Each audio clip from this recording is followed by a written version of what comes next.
Live coast to coast, you've dialed up the Bros of the Brew once again. Jersey Joe here. And Joel, can you hear me now? What? Yeah, exactly. No, you cannot hear me when you're cracking open a top. Oh, look at you with the spiked adult beverage tonight. Well, that's what we're talking about tonight, by the way. We're coast to coast live to technology. But one thing we want to talk about is, when do you think it's inappropriate for people to be on a cell phone? Are they on there too often? You know, when is it wrong to be on a smartphone? I've got tons of great stories.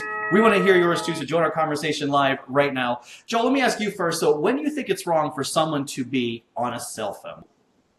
Just usually when you're fucking. That's about it. There isn't really another good time. Anything else is fine. Even in church, like if you're sexting in church, that's totally cool. At work, whatever you got to do, but just not like when you're fucking too, but only if you're making a tape. We should have probably put the disclaimer up in front of this show tonight that tonight's show is for adult entertainment and adult amusement only. And maybe we should air it on XTube later on afterwards. But okay. It's called Brew. You know, I mean, okay. Okay, maybe it is wrong to be on the phone during sex, but you know what? I guess if you're streaming it to some pay site, maybe that's not. I'm going to say my biggest complaint living and working in the New York City area, when it's wrong to be on a cell phone, is when you're getting off the subway and you're going up an escalator. People get in their damn phones and they're looking down, they're not paying attention, and they stop. They stop right there on the escalator. The escalator doesn't stop because you do, and then they're just like, oh, what do I do? You know, like looking around at it, and you have about 500 people queuing up behind you. I'm surprised more people don't break out in fights every day because of that. That's not the only place it's inappropriate, but that's probably my biggest pet peeve. What about you? Yeah, no, I totally can't relate over here. Oh, I'm sorry, they don't have escalators in Las Vegas. My mistake. Yes, they do. Yeah, it's not as big of a deal because I don't actually have to rely on them for public transportation. I maybe go on them like once a month. You have to do it at least 4 times a day. Yeah, no, that's true. It's actually true. I take 2 when I'm on my way to work and 2 coming back, and sometimes I go to lunch. I have to deal with it then too. But that's not the only time. Definitely the number one is also going to be texting while driving. You should not be texting or on social media while you're driving behind the wheel of a car. If you're stopped at a red light, oh, maybe. A friend of mine got busted for that, though, down in Atlantic City for doing that one time. She got herself a nice little $8 fine because it's illegal in New Jersey. But you know what? Don't put somebody else's safety in front of your own. And that's just that's just one small Joe. This is one of those things where stupid people ruined it for everybody else because back when it was legal and I was driving and I lived in a different city, but it was legal, and the only time that I would use it when I was at a red light. But I didn't look down. I wasn't like this looking down. Mm-hmm. What I did very strategically was I held my phone up like that so that what was behind my phone just to the side was the light.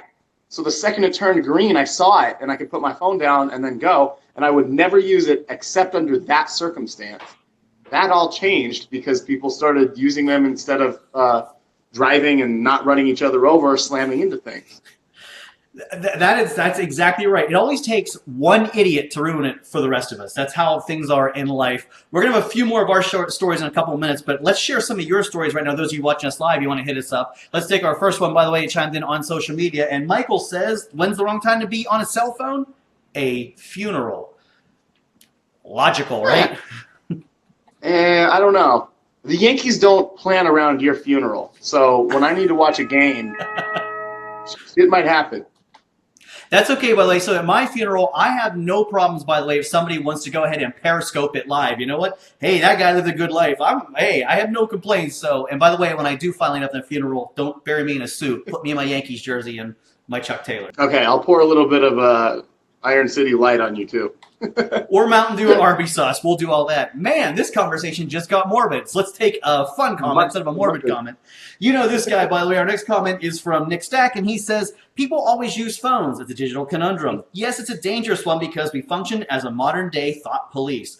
Knowing when to be social and when to decompress on a phone is a skill lacking amongst us all. That goes my point about the people on the escalators just not thinking when they get to the top. They're so immersed in their phones or playing Candy Crush that that's where the system just falls apart for everyone. Shout out to the Boy Nick Dodger, but here's the thing. Even if you put a disclaimer up, today's generation isn't going to read it. If you put a disclaimer up that says, please prioritize your surroundings around you, it's not going to make a difference. It's not going to change anything. People are still going to prioritize looking at a screen.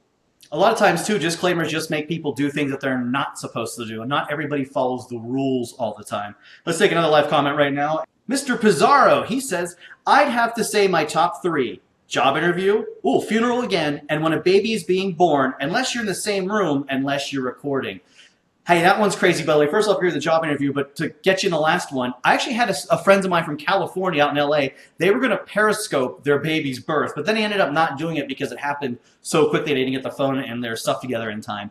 Would you watch somebody's birth live on Periscope or on Twitter?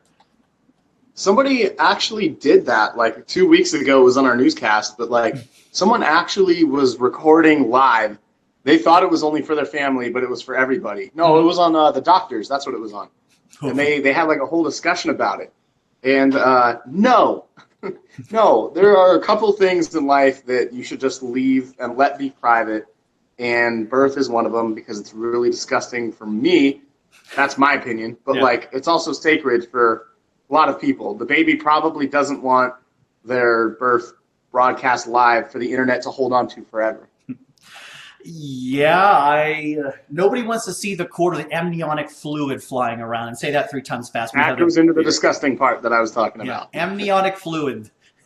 But all right, so what about job interview? Because I know a friend of mine who had a big job interview, not me by the way, and his freaking cell phone went off during it. You gotta shut that damn phone off. You gotta think, especially in a job interview, you've pretty much, I think, if your phone goes off in an interview unless it's an emergency, you probably lost the job. Yeah, I think unless your job interview is via Skype. Yeah. So, yes, of course. Don't go getting technical on me out there, by the way. But yeah, it's that's my feeling. And we've got one more live comment, by the way. And Tom writes in and says during a root canal. Now I can tell you as a guy, by the way, who had the dentist hit my nerve with the Novocaine and the needle. I'm terribly told that story 1,000 times. Yeah, I don't need to be on the phone in the dentist's office either, unless you're in the lobby playing Candy Crush or something. Yeah, I don't know. When I'm in the doctor's office, a dentist's office, I close my eyes by it. I want to get in and out of there as quick as possible. And another place I want to get in and out of as quick as possible is the grocery store. That's where people are just complete boneheads on their cell phones. They're not paying attention, just like an escalator going up and down the aisle, too busy, talking and chatting or whatever. You know what? Let's take 2 seconds and think about not only yourselves, but your surroundings. And it's the same thing. That's how people, like when they were playing the Pokemon Go, got their phone stolen or robbed because they just weren't around thinking about their surroundings. And the same thing follows for the cell phone too, don't you think? Yeah. I mean, if someone tells you that they're not on their phone because they were doing something, they're lying. Because if you can't go anywhere in life at all without seeing someone doing this. Yeah. If it wasn't such a big deal, they wouldn't have made a rule about it when it comes to driving and texting or driving and talking. Like, it's everybody all the time. It's just a lot of overload. The one thing, though, that curbs a lot of people from being on their phones even more is the crappy battery life. I mean, these phones, especially the iPhone, at this point in life, these phone batteries should be better, don't you think? And oh yeah, I know your phone's already shit in the bed now after 2 years. That's happened to my old phone too. Yeah, whenever it's 2 years old, it kind of does that. But I'm not on mine a whole lot. That's one reason. But it's kind of a convenient way to just like, okay, I don't have to be on my phone right now because even if I was, it would just die right away.